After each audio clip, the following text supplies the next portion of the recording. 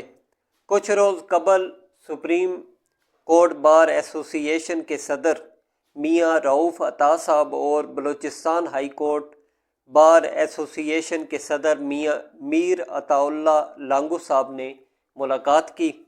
اس ملاقات میں وفاقی وزیر قانون اعظم نذیر تاڑر صاحب بھی موجود تھے۔ ملاقات میں بلوچستان کی مجموعی صورتحال پر تبادلہ خیال کیا گیا۔ ذرائع کے مطابق بلوچستان بار کے صدر میر عطا اللہ لانگو صاحب نے حالیہ صورتحال کے پیش نظر نواز شریف صاحب کو بلوچستان کے دورے کی دعوت دی، جسے انہوں نے قبول کر لیا۔ ذرائع کے مطابق نواز شریف صاحب عید کے بعد بلوچستان کا دورہ کریں گے اور وہاں پر لیگی عہدیداروں سمیت مختلف قبائل کے سرداروں سے ملاقاتیں کریں گے۔ نواز شریف صاحب کے بلوچستان کے اس 2 روزہ دورے میں مریم نواز صاحبہ بھی ان کے ہمراہ ہوں گی۔ نواز شریف صاحب بلوچستان میں امن چاہتے ہیں اور وہ چاہتے ہیں ملک میں امن و امان کے لیے انہیں اگر بانی chairman P T I Imran Khan صاحب کے ساتھ بھی بیٹھنا پڑے تو وہ اس کے لیے بھی تیار ہیں۔ لیگی ذرائع نے بتایا کہ نواز شریف صاحب نے عید کے بعد سیاسی طور پر متحرک ہونے کا فیصلہ کیا ہے۔ عید کے بعد پہلے بلوچستان کے دورے کے بعد دوسرا دورہ خیبر پختونخوا کا ہوگا، جہاں وہ پارٹی کے تنظیمی معاملات کا جائزہ لیں گے۔ نواز شریف صاحب کی خیبر پختونخوا آمد پر پشاور سمیت دیگر شہروں میں پارٹی کنونشن منعقد کیے جائیں گے، جہاں کچھ سینئر رہنماؤں کی مسلم لیگ نون میں شمولیت کا بھی امکان ہے۔ ذرائع نے بتایا کہ پرویز خٹک صاحب جلد مسلم لیگ نون میں شامل ہو سکتے ہیں۔ کیپٹن محمد صفدر صاحب اور امیر مقام صاحب رہنماؤں کی پارٹی میں شمولیت کے معاملات دیکھ رہے ہیں۔ اس سے قبل اے این پی کے زاہد خان صاحب نے نواز شریف صاحب سے لاہور میں ان کی رہائش گاہ پر ملاقات میں مسلم لیگ نون میں شمولیت اختیار کی تھی۔ اسی طرح دیگر سیاسی رہنما بھی مسلم لیگ نون میں شمولیت اختیار کریں گے۔ خیبر پختونخوا کے بعد نواز شریف صاحب گلگت بلتستان کا بھی دورہ کریں گے۔ لیگی ذرائع نے بتایا کہ حال ہی میں نواز شریف صاحب نے پنجاب کے مختلف ڈویژن کے ایم پی ایز سے ملاقاتیں کی اور پنجاب کی صورتحال کے حوالے سے بھی جائزہ لیا ہے۔ نواز شریف صاحب کی سیالکوٹ، گوجرانوالہ اور اوکاڑہ میں پہلا جلسہ کرنے کا مشورہ دیا گیا، لیکن نواز شریف صاحب نے پارٹی رہنماؤں کو بتا دیا ہے کہ عید کے بعد ان تمام پروگرام کا جائزہ لیا جائے گا۔ بہرحال پارٹی ذرائع کے مطابق نواز شریف صاحب پہلے بلوچستان اور پھر خیبر پختونخوا کا دورہ کریں گے۔ پنجاب میں جلسوں کے انعقاد سے قبل نواز شریف صاحب سندھ کا بھی دورہ کریں گے۔ اس حوالے سے پارٹی کے سیکرٹری جنرل احسن اقبال صاحب بھی کہہ چکے ہیں کہ عید کے بعد نواز شریف صاحب پورے پاکستان میں دورہ کرنے کا ارادہ رکھتے ہیں۔ لیگی ذرائع نے بتایا کہ نواز شریف صاحب عید کے بعد جمعیت علماء اسلام کے سربراہ مولانا فضل الرحمان صاحب سے بھی ملاقات کریں گے اور ان سے حالیہ سیاسی صورتحال پر تبادلہ خیال کریں گے۔ اس کے علاوہ بات کرتے ہیں کہ عید الفطر کے دوسرے روز پی ٹی آئی قیادت اور اڈیالہ جیل حکام میں ایک تکرار ہوئی ہے، جب سلمان اکرم راجہ صاحب کی قیادت میں وفد عمران خان صاحب سے ملاقات کا خواہشمند تھے۔ میڈیا رپورٹ کے مطابق تکرار اس وقت ہوئی جب جیل حکام نے اعظم خان سواتی صاحب، نادیہ خٹک، مبشر امان، انصر کیانی اور تابش فاروق ایڈوکیٹ کو عمران خان صاحب سے ملاقات کی اجازت دی۔ تاہم سلمان اکرم راجہ صاحب نے انصر کیانی اور تابش فاروق کو اندر جانے سے روک دیا۔ سلمان اکرم راجہ صاحب کا موقف تھا کہ ہماری لسٹ کے مطابق صرف اعظم سواتی صاحب کو ملاقات کے لیے بھجوایا گیا، باقی نام لسٹ کے مطابق کیوں نہیں لیے گئے؟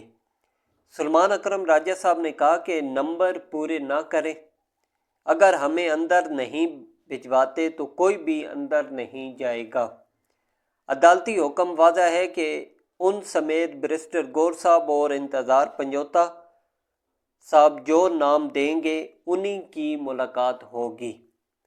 اڈیالہ جیل حکام نے پاکستان تحریک انصاف کے سیکرٹری جنرل سلمان اکرم راجہ صاحب، نیاز اللہ نیازی صاحب اور دیگر کو بانی P T I Imran Khan صاحب سے ملاقات کرنے سے روک دیا۔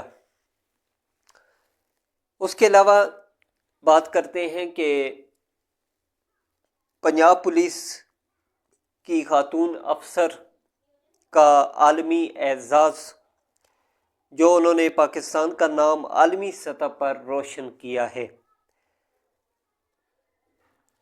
پاکستان کا نام عالمی سطح پر روشن کیا، جبکہ انٹرنیشنل ایسوسی ایشن آف ویمن پولیس نے ایس پی عائشہ بٹ صاحبہ کو ایکسیلنس ان پرفارمنس ایوارڈ 2025 کے لیے منتخب کر لیا۔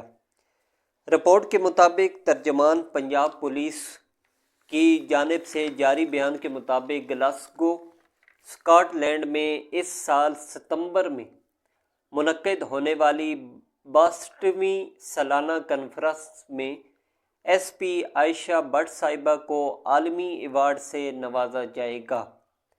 ایس پی عائشہ بٹ صاحبہ ان دنوں سٹی ٹریفک افسر گجرانوالہ کی حیثیت سے خدمات سر انجام دے رہی ہیں۔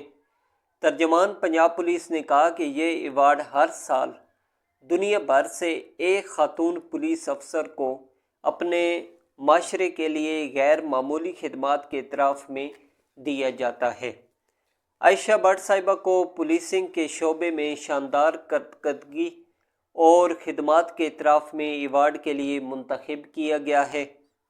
آئی جی پنجاب ڈاکٹر عثمان انور صاحب کی ایس پی عائشہ بٹ صاحبہ کو محکمہ پولیس کا نام روشن کرنے پر مبارکباد دی اور کہا کہ ایس پی عائشہ بٹ صاحبہ کی کامیابی تمام پولیس افسران، بالخصوص خواتین افسران کے لیے باعث فخر ہے۔ لاسٹ میں ہم خبر شامل کرتے ہیں کہ وزیر اعظم شہباز شریف صاحب کی جانب سے کل بجلی کی قیمتوں میں نمایاں کمی کا اعلان متوقع ہے۔ رپورٹ کے مطابق وزیر اعظم شہباز شریف صاحب کل پاور سیکٹر کے اعلیٰ سطح اجلاس کی صدارت کریں گے۔ وزیر اعظم صاحب اجلاس کے شرکاء سے عام خطاب بھی کریں گے۔ وزیر اعظم صاحب کی جانب سے بجلی کی قیمتوں میں نمایاں کمی کا اعلان متوقع ہے۔ رپورٹ کے مطابق اجلاس کل دوپہر 2 بجے ہوگا۔ اجلاس میں عام وفاقی وزراء بھی شرکت کریں گے۔ تو اگلی ویڈیو میں آپ سے دوبارہ ملاقات ہوگی۔ اپنا خیال رکھیے گا۔ اللہ حافظ۔